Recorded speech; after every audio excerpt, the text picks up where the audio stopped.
புரட்டாசி மாசம் வந்தாலே தலிகை போட்டாச்சான்னு கேட்பாங்க பெருமாளுக்கு. பெருமாளுக்கு தலிகை போடுறதுங்கிறது ரொம்ப ரொம்ப விசேஷம். சில பேர் 3வது வாரம் செய்வாங்க, சில பேர் கடைசி வாரம் செய்வாங்க.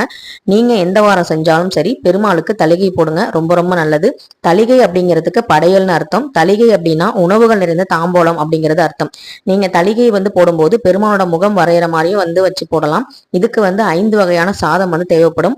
புளியோதரை, பொங்கல், சர்க்கரை பொங்கல், எள்ளு சாதம், கருவேப்பிலை சாதம், தயிர் சாதம், தேங்காய் சாதம், இந்த மாதிரி வெரைட்டி ரைஸ்ல ஏதாவது ஒரு 5 சாதம் செஞ்சு, அதுக்கப்புறம் பாத்தீங்கன்னா உளுந்து வடை மிளகு, கருவேப்பிலை இதெல்லாம் சேர்க்காம, பச்சை மிளகாய் சேர்க்காம அதை செஞ்சுக்கணும். அதுக்கப்புறம் பாயாசம் கண்டிப்பா வைக்கணும், அது ரொம்ப ரொம்ப நல்லது. அதே மாதிரி துளசி தீர்த்தமும் வைக்கிறது ரொம்ப நல்லது. இந்த மாதிரி நீங்க வச்சு தலிகை போட்டீங்கன்னா பெருமாளுக்கு ரொம்ப ரொம்ப பிடிக்கும். அந்த பிரசாதத்தை நம்ம சாப்பிடும் போது பெருமாளோட நைவேத்தியம் சாப்பிட்ற மாதிரி நமக்கும் ஒரு நல்ல ஒரு பாசிட்டிவான வைப்ரேஷன் இருக்கும். வீட்டிலேயும் ரொம்ப சுபிக்ஷமான விஷயங்கள் நடக்கும். அதனால புரட்டாசி மாதம் கண்டிப்பா தலிகை போடுங்க.